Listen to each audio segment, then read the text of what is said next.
आज की कहानी है सौंदर्य को भाई बहन से किस बात के ताने मिलते थे। कौन से भगवान को पूजें, सोचते हैं हम मंदिर में बैठा या दरगाह में सोया है। शायद बिजी है वो, तभी उसे पता नहीं चला कि तू रोया है, बहुत रोया है। मौसी मौसी, गाड़ी आ गई। गुड़िया की आवाज़ ने मेरी कलम की रफ्तार को रोक दिया था। थोड़ी देर से चले जाएंगे तो। राधा, उनका फ़ोन आया तो। राधा ने इस आयोजन के लिए बहुत मेहनत की थी। इन 10 सालों में कितनी बदल गई थी राधा। मौसी, फिर खो गई आप। माना कि आप लेखकों को कल्पना लोक की यात्रा कुछ ज्यादा ही पसंद है, किंतु यथार्थ में रहना उतना भी बुरा नहीं है। क्यों? चलो, कलम नीचे रखकर सौंदर्य चल पड़ी। आज उसकी पुस्तक कारवां के लिए उसे सम्मानित किया जाना था। पूरा हॉल खचाखच भरा था। कार्यक्रम संचालक तथा बाकी साथी लेखक उसकी किताब व उसके बारे में मधुर बातें बोल रहे थे। जब सौंदर्या से 2 शब्द बोलने को कहा गया तो वह बहुत पीछे चली गई थी, अपनी स्मृतियों के साथ। उसने बोलना शुरू किया। मध्य प्रदेश का एक छोटा सा शहर सागर, जहाँ मेरा बचपन बीता था। सागर का वास्तविक नाम सोगोर हुआ करता था। 100 यानी 100, गौर यानी किला। असंख्य किलों का शहर सागर।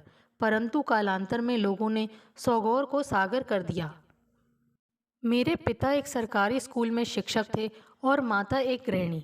3 भाई बहनों की सूची में मैं आखिरी नंबर में आती थी। भैया व दीदी दोनों की लाडली हुआ करती थी मैं। परंतु धीरे धीरे यह प्यार ईर्ष्या में बदलने लगा। इसका प्रमुख कारण था मेरा सुंदर होना। साधारण रूप रंग वाले परिवार में मैं न जाने कहाँ से आ गई थी। दीदी को मेरी सुंदरता से ईर्ष्या थी, तो भैया को मेरी बुद्धि से। जहाँ भैया इंटरमीडिएट से ज़्यादा नहीं पढ़ पाए, वहीं मैं हर साल अपनी कक्षा में प्रथम आती थी। यह लड़की तो डायन लगती है मुझे, सारे मंत्र जानती है। इसी ने कुछ करके मेरे बेटे से विद्या चुराई होगी। वरन औरत जात में इतनी बुद्धि कहाँ होती है, माँ कहा करती थी। एक दिन स्कूल से लौटने पर पता चला दीदी को लड़के वाले देखने आ रहे हैं। पड़ोस की रमा काकी रिश्ता लाई थी। दीदी 18 वर्ष की होने वाली थी। माँ को उनकी शादी की जल्दी थी। सोनू की माँ, इस राजकुमारी को छिपा कर रखना। पता चला कि देखने बड़ी को आए हैं और पसंद छोटी को कर लिया। बाद में ना कहना कि रमा ने बताया नहीं। क्या काकी, मैं क्यों छिपूं? मैंने कहा था। चुप कर छोटी, अंदर जा। माँ ने मुझे डांटकर अंदर भेज दिया था। अरे बहन, यही तो रोना है। इतना रूप लेकर मुझ गरीब के घर में आ गई है। इस खुले खजाने को देखकर लूटने वाले भी तो पीछे आते हैं। फिर उस रात माँ, पापा जी तथा भैया में मंत्रणा हुई और उसकी परिणति मेरी कैद से हुई। अगला पूरा दिन मैं कमरे में बंद रही, कहीं अपनी बाल सुलभ जिज्ञासा के वशीभूत होकर मैं बाहर ना निकल जाऊं। इसके लिए कमरे के बाहर ताला लगा दिया गया था। दीदी की शादी तय हो गई थी। शादी से 3-4 दिन पहले से ही रिश्तेदारों का आना शुरू हो गया था। एक दिन जब मैं दीदी की साड़ी में गोटे लगाने का काम कर रही थी, तो मौसी को कहते सुना, जीजी, छोटी भी तो 13 वर्ष की हो गई होगी। हाँ और क्या, 14 वर्ष की हो जाएगी इस साल तो। पिछले महीने तो महीना भी शुरू हो गया इसका, माँ ने कहा था। मुझे बड़ी शर्म आ रही थी माँ की इस तरह से यह बात कहने पर। ऐसा लग रहा था जैसे मैंने कोई गलती कर दी हो। अच्छा, तभी इसका रूप और निखर आया है। मौसी ने अपनी सोच जाहिर की थी। उसी का तो रोना है। बड़ी की दिखाई में बंद करके रखा था इसे। माँ बोली थी, जीजी, शादी के दिन क्या करोगी? मर्द जात है, शादी के दिन मना कर दिया तो क्या करोगी? मेरी बात मानो, शादी तक इसे कहीं भेज दो। मौसी ने कहा तो मैं बोल पड़ी थी, मैं कहीं नहीं जाऊंगी। मैं सुंदर हूँ, इसमें मेरी क्या गलती है? नहीं, हमारी है। चुप कर, बात तो सही है। मेरा बस चले तो इसका चेहरा गरम राख से जला दूं। माँ ने कहा तो मैं बोली, तो जला क्यों नहीं देती? फिर माँ ने मेरा मुंह हमेशा की तरह थप्पड़ से बंद कर दिया। निरअपराध रोती बिलखती मुझे नानी के घर भेज दिया गया। विवाह में बनने वाले पकवान, नए कपड़ों का लोभ, मैं विस्मरण नहीं कर पा रही थी। परंतु वहाँ मेरी कौन सुनने वाला था। जब मैं दीदी की शादी के बाद घर आई, सारे मेहमान जा चुके थे। दीदी अपने पग फेरों के लिए घर आई हुई थी। मैंने पहली बार उस आदमी को देखा जिससे छिपाने के लिए मुझे सजा दी गई थी। मेरे जीजा जी की नज़र जब एक बार मुझ पर पड़ी, फिर वह हटी ही नहीं। आंखों ही आंखों में वे मुझे जैसे उलाहना दे रहे थे कि कहाँ थी अब तक। कौन है यह आभा? वह पूछ तो दीदी से रहे थे, परंतु उनकी नज़र मुझ पर ही थी। मैं आपकी इकलौती साली, जीजा जी। मैंने कहा तो वे बोले, कहाँ थी अब तक? आपसे बचाने के लिए मुझे यहाँ से दूर भेजा गया था। आप क्या इतने बुरे हो? लगते तो नहीं हो, मैंने कह दिया। कुछ अज्ञानता और कुछ नाराजगी में मैं और न जाने क्या क्या बोल जाती अगर दीदी मुझे वहां से खींचकर माँ के पास न ले जाती। माँ, इस छोटी को संभाल लो, वरना अपनी बड़ी बहन की सौतन बनने में देर न लगाएगी। दीदी ने शंका जाहिर की। यह सौतन क्या होता है? मैंने जिज्ञासावश कहा था। क्या हो गया? माँ बोली थी। कुछ कांड कर देगी तब समझोगी क्या? दीदी ने कहा। अब मैंने क्या किया? अपने दूल्हे को देखो, कैसे घूर रहा था मुझे। माँ, वह अच्छा आदमी नहीं है, मैंने स्पष्ट कह दिया। चटाक, माँ के थप्पड़ ने बता दिया कि गलती मेरी ही थी। फिर जब तक दीदी व जीजाजी चले नहीं गए, मुझे कमरे में नज़रबंद कर दिया गया। स्कूल तथा कॉलेज के रास्ते में भी मैंने इन नारी लोलुप नज़रों का सामना कई बार किया था। कुछ नज़रों में हवस होती थी, कुछ में जलन तथा कुछ में कामना। इस पुरुष दंभी समाज का सामना कई लड़कियों ने किया था। शिक्षा पाने की यह कीमत मान ली हो जैसे उन्होंने। उस रास्ते से जाने वाली किसी नारी ने कभी भी मुड़कर उन पुरुषों का प्रतिवाद नहीं किया था। परंतु यह गलती एक दिन मुझसे हो गई थी। मेरे कॉलेज का पहला दिन था। रोज की तरह मैं पैदल ही घर आ रही थी। उस दिन वह रास्ता खाली था। मैं खुश थी। तभी पीछे से मोटरसाइकिल की आवाज़ सुनाई दी। मैं तो किनारे पर चल रही थी, इसलिए मैंने ध्यान नहीं दिया। वह मोटरसाइकिल मेरे पास आकर थोड़ी धीमी हो गई। एक हाथ आगे बढ़कर मेरे वक्षों को इतनी जोर से खींचा कि मैं गिर पड़ी। दर्द और शर्मिंदगी के ज्वार ने मुझे घेर लिया। अपने सीने पर हाथ रखकर मैं कई घंटे बैठी रही थी। जब मैं घर पहुंची, दीदी भी आई हुई थी। मुझे रोता देखकर दीदी माँ व माँ दोनों मेरे पास चली आईं। माँ को मुझे गले लगाना चाहिए था, परंतु अरी, रो क्यों रही है? कुछ करवा कर आ रही है क्या? कहकर मुझ पर आरोप लगाने की कोशिश की। मैंने रोते रोते माँ को सब बताया। माँ, मैंने मोटरसाइकिल का नंबर देखा था। चलो पुलिस के पास, मैं उसे नहीं छोड़ूंगी। लो, अब यही दिन रह गए थे। सुन, तूने ही कुछ किया होगा। माँ ने मेरे स्पष्टीकरण को नज़रअंदाज किया तो दीदी भी मुझे ही दोषी ठहराने लगी। और नहीं तो क्या माँ, हमारे साथ तो ऐसा कभी नहीं हुआ। पहले मर्दों को ऐसे कपड़े पहनकर भड़काओ, फिर वे कुछ कर दें तो उनका क्या दोष? दीदी, सूट ही तो पहना है। मैंने साफ कहा तो उन्होंने कहा, सीना नहीं ढका होगा। चुप करो तुम दोनों। और सुन छोटी, यह बात यहीं भूल जा। तेरे भाई को पता चला तो तुझे काट कर रख देगा। तुझे ही ध्यान रखना चाहिए था। माँ बोली। और पढ़ाओ इसे। माँ, अभी तो शुरुआत है। दीदी ने ताना सा मारा। औरत की इज्जत औरत के पास ही सबसे कम है। वह नहीं जानती कि इसी वजह से घर घर में उसकी उपेक्षा होती है। दीदी और माँ की भी इसके इतर नहीं थे। इस घटना का नतीजा यह हुआ कि मेरी पढ़ाई छुड़ा दी गई और मेरे लिए लड़का ढूंढा जाने लगा। जैसे कि विवाह हर समस्या का समाधान हो। वैसे भी बोझ जितनी जल्दी उतर जाए उतना अच्छा। यह समाज का नियम है और इस नियम को बनाने वाले भी पुरुष ही होंगे। जब तक हम किसी क्रांति को पैदा करने में असमर्थ हैं, तब तक समाज के विधान को सिर झुकाकर स्वीकार करना ही होगा। यही मैंने भी किया। अजय एक सरकारी बैंक में कार्यरत थे। शादी करके मैं भोपाल आ गई। गहन अंधकार में ही प्रकाश की किरणें घुली रहती हैं, यह सोचकर मैंने अपने जीवन में प्रवेश किया। परंतु शादी की पहली रात मैं अजय के व्यवहार से दुखी हो गई। सुनो, अपनी सुंदरता का घमंड मुझे मत दिखाना। मेरी पत्नी हो, अपनी औकात कभी मत भूलना। और हाँ, ज्यादा ताक झांक करने की जरूरत नहीं है। मेरी नजर रहेगी तुम पर, समझ गई? पति महोदय ऐसा बोले तो मैं बोली, यह क्या कह रहे हैं आप? मैं आपकी पत्नी हूँ। चल चल, बाकी बात कल कर लेंगे। पत्नी है ना, तो पत्नी का फर्ज पूरा कर। मेरे सारे स्वप्न सुहाग सेज पर जलकर राख हो गए। मेरा कहीं भी अकेले आना जाना बंद हो गया। फोन उठाना भी मना था। ऑफिस की पार्टियों में भी वे अकेले ही जाते। मेरा मेकअप करना भी अजय को पसंद नहीं था। कपड़े भी मुझे उनसे पूछकर पहनने पड़ते थे। एक बार दुकान में उनके एक सहकर्मी मिल गए थे। अरे अजय, क्या हाल है? अच्छा, भाभी जी भी साथ हैं। नमस्ते भाभी जी। जी नमस्ते। मैंने नमस्ते का जवाब दिया। आज पता चला भाभी जी, अजय आपको छिपाकर क्यों रखता है। कई बार कहा मिलाओ भाभी से, पर यह तो। अच्छा भाई रमेश, कल ऑफिस में मिलते हैं, आज थोड़ा जल्दी है, कहते हुए पति ने अपने साथी से पीछा छुड़ाया। फिर घर आकर अजय ने मुझ पर पहली बार हाथ उठाया था, परंतु वह आखिरी बार नहीं था। उसके बाद तो यह उनकी आदत में शुमार हो गया। अब सोचती हूँ तो लगता है कि मुझे मारकर, मेरे चेहरे पर निशान बनाकर अजय अपने अहम को संतुष्ट करते थे।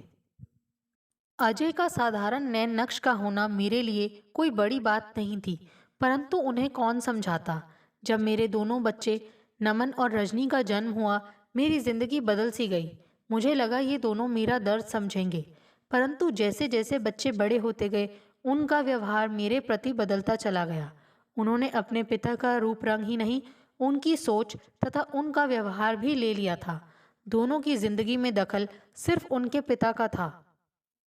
रजनी और नमन के 15वें जन्मदिन पर तो कुछ ऐसा हुआ जिसने मुझे मानसिक रूप से तोड़ दिया। नमन तो अपना जन्मदिन किसी होटल में मनाने चला गया था, परंतु रजनी का प्लान कुछ और था। उस दिन रजनी की कुछ सहेलियां घर आई थी। उन सब को मेरा बनाया खाना बड़ा पसंद आया था। एक सहेली बोल पड़ी, रजनी आंटी तो ग्रेट हैं, जितनी सुंदर हैं खाना तो उससे भी स्वादिष्ट बनाती हैं। लगता ही नहीं इनके इतने बड़े बच्चे होंगे, और तू तो आंटी की बेटी लगती ही नहीं।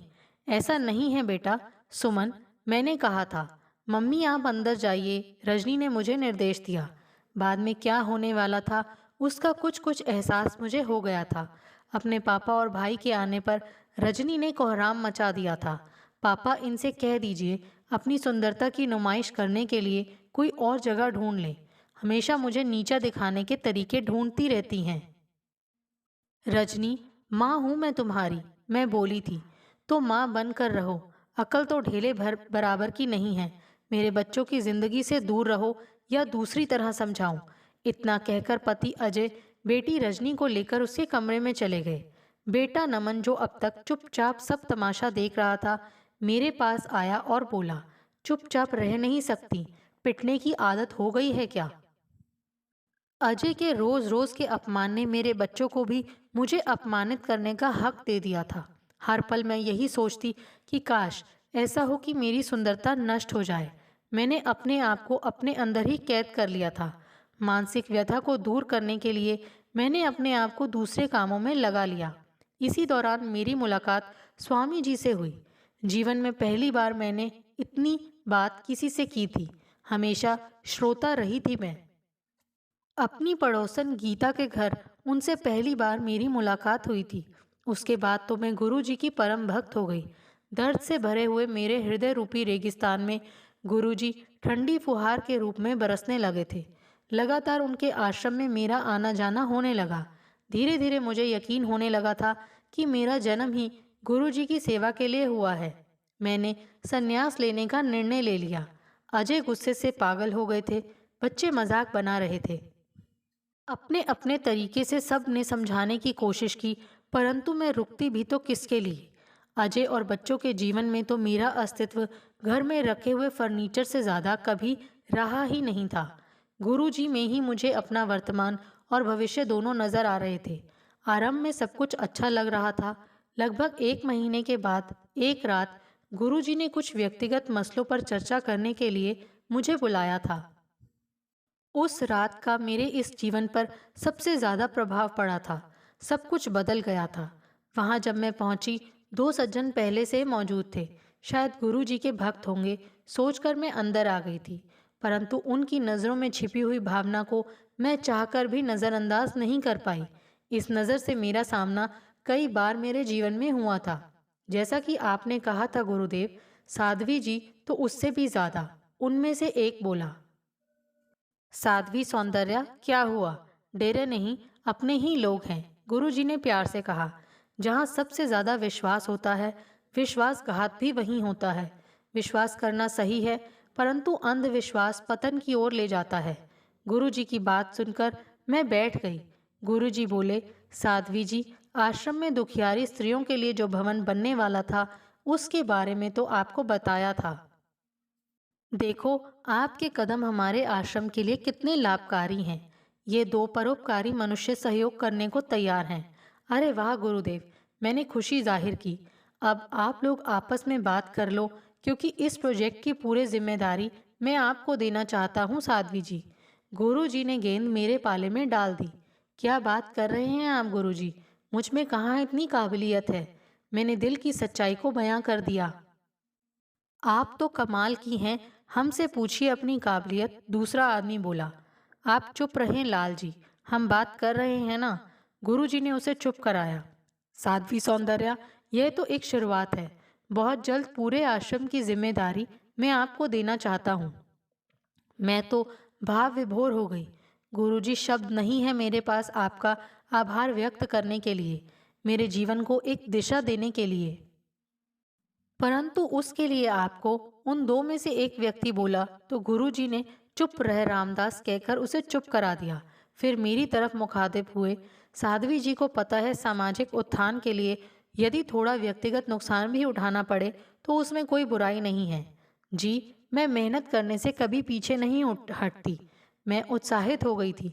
अरे अरे, आपको मेहनत कौन करने देगा? मेहनत तो हम कर लेंगे। आप तो बस, एक व्यक्ति बोला तो गुरुजी ने कहा, चुप रह भगत, मैं बात कर रहा हूं ना।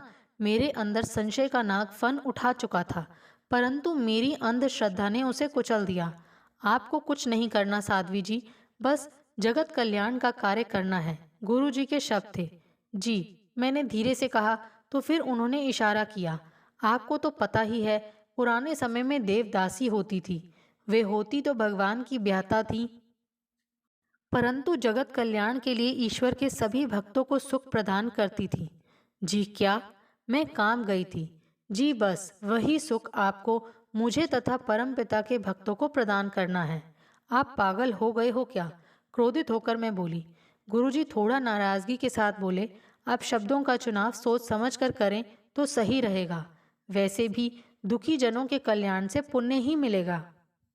और आपकी भी दबी हुई कामनाओं को, आखिर उम्र ही क्या है आपकी?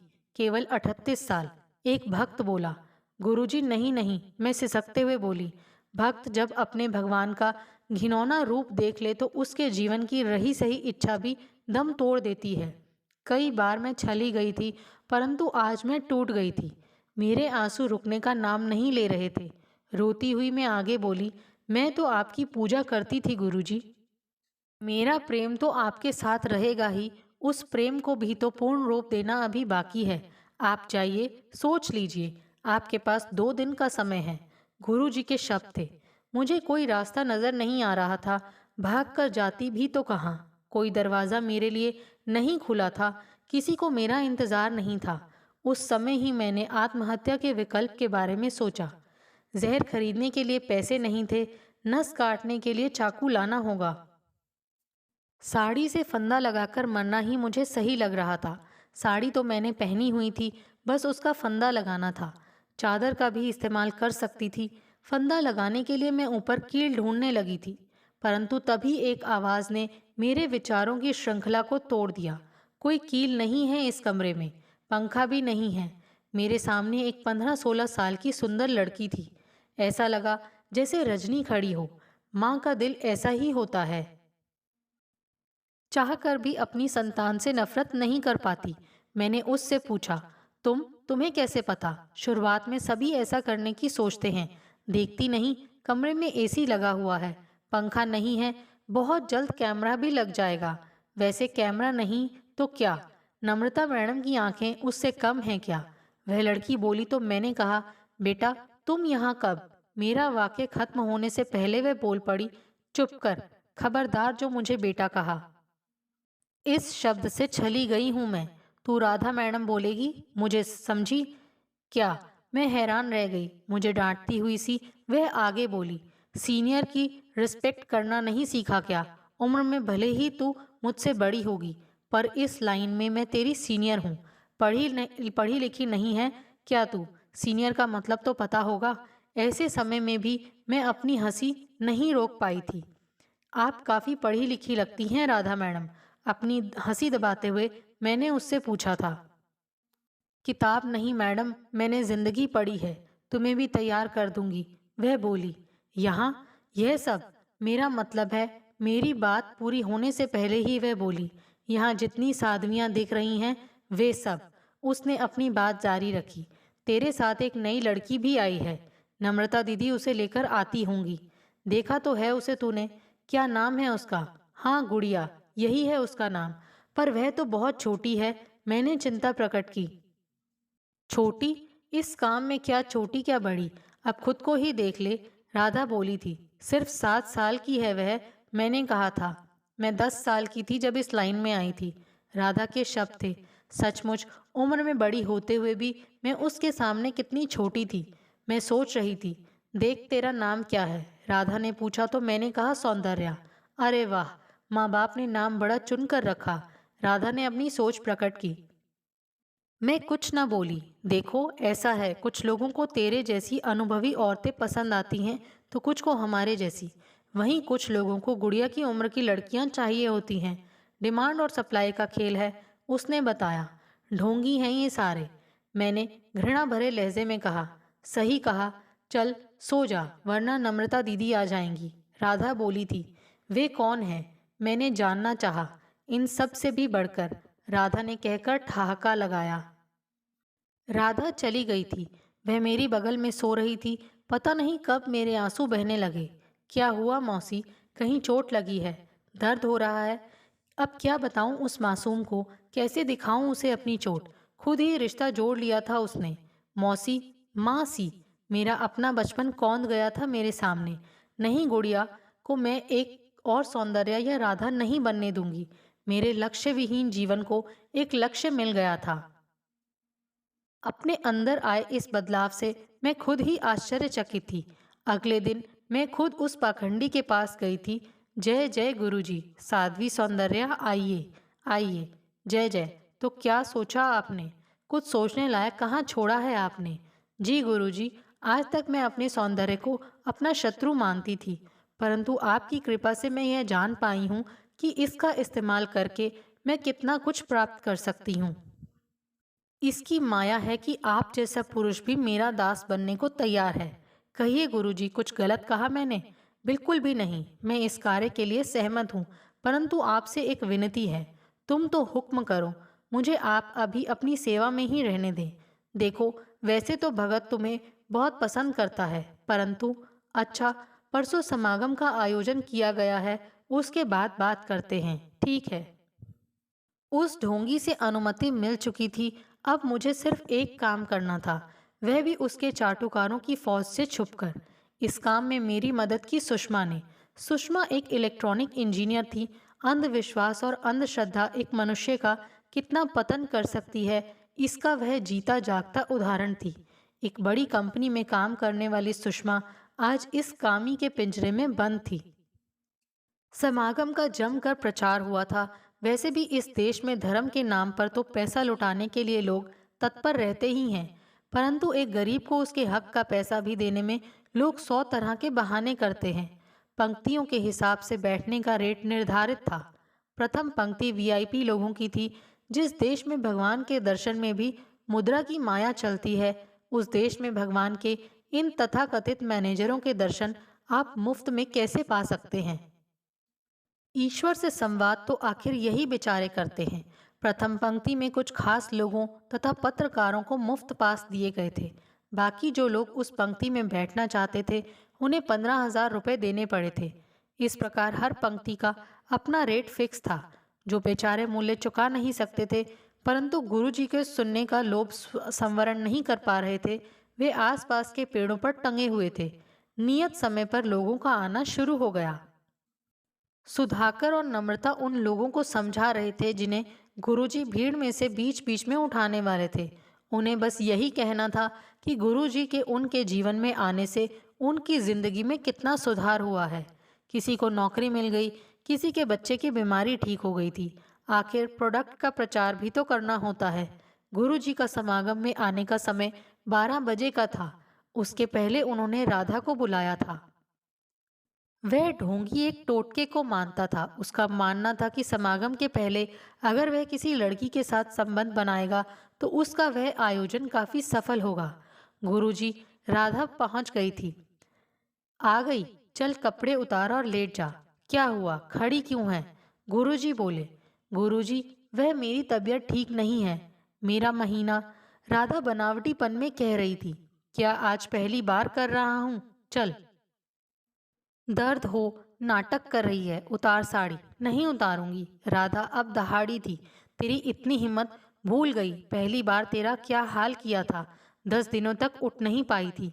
याद है भेड़िए, सब याद है। पर अब तेरा खेल खत्म। अब किसी और लड़की को तू छू भी नहीं पाएगा। राधा ने यह कहा तो गुरु जी के भेष में वह घिनौना अपराधी जवाब में बोला, अच्छा, कैसे? भला कौन बचाएगा उन्हें? मैं। दरवाजे पर मुझे देखकर वह ढोंगी चौंक गया। तू? वह मक्कारी का ठहाका लगा रहा था। हाँ, मैं और ये सब लोग। उस कमीने और चाटुकारों की उसकी फौज को पता ही नहीं चला था। एक रात पहले सुषमा ने समागम के लिए आए कैमरों में से 2 कैमरे गुरुजी के कमरे में लगा दिए थे और अंदर का सारा नाटक बाहर बैठे उसके भक्तगण देख चुके थे। और फिर उस भीड़ ने वही किया जिसकी उम्मीद थी। गुरु जी के प्राण पखेरु भीड़ की पिटाई से उड़ गए थे। सभी चाटुकारों तथा गुरु जी के सभी ग्राहकों के खिलाफ आश्रम की हर स्त्री ने गवाही दी थी। जिंदगी ने मुझे सिखा दिया है, मेरी सुंदरता कभी भी मेरी दुश्मन नहीं थी। अगर कोई मुझे गलत नज़र से देखता था तो दोष उसकी नज़र का था। खुद से प्रेम करना हम सभी सीख गए हैं। अब हमसे कोई भी साध्वी नहीं है।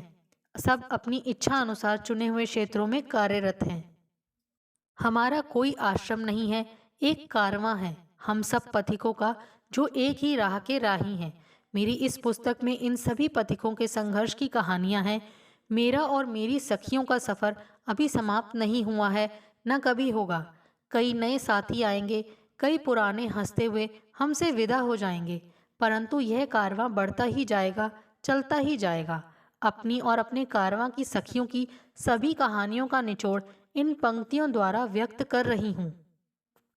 चले थे इस पथ पर खुशियों को खोजते, मगर इस तलाश में खुद को ही खो दिया, स्वयं को खोकर। ढूंढना था मुश्किल, चल पड़े हैं यारों, शायद रास्ते में मिल जाएं। दोस्तों, आपको हमारी ये कहानी कैसे लगी? प्लीज़ कमेंट्स करके बताइए। Thanks for watching this video.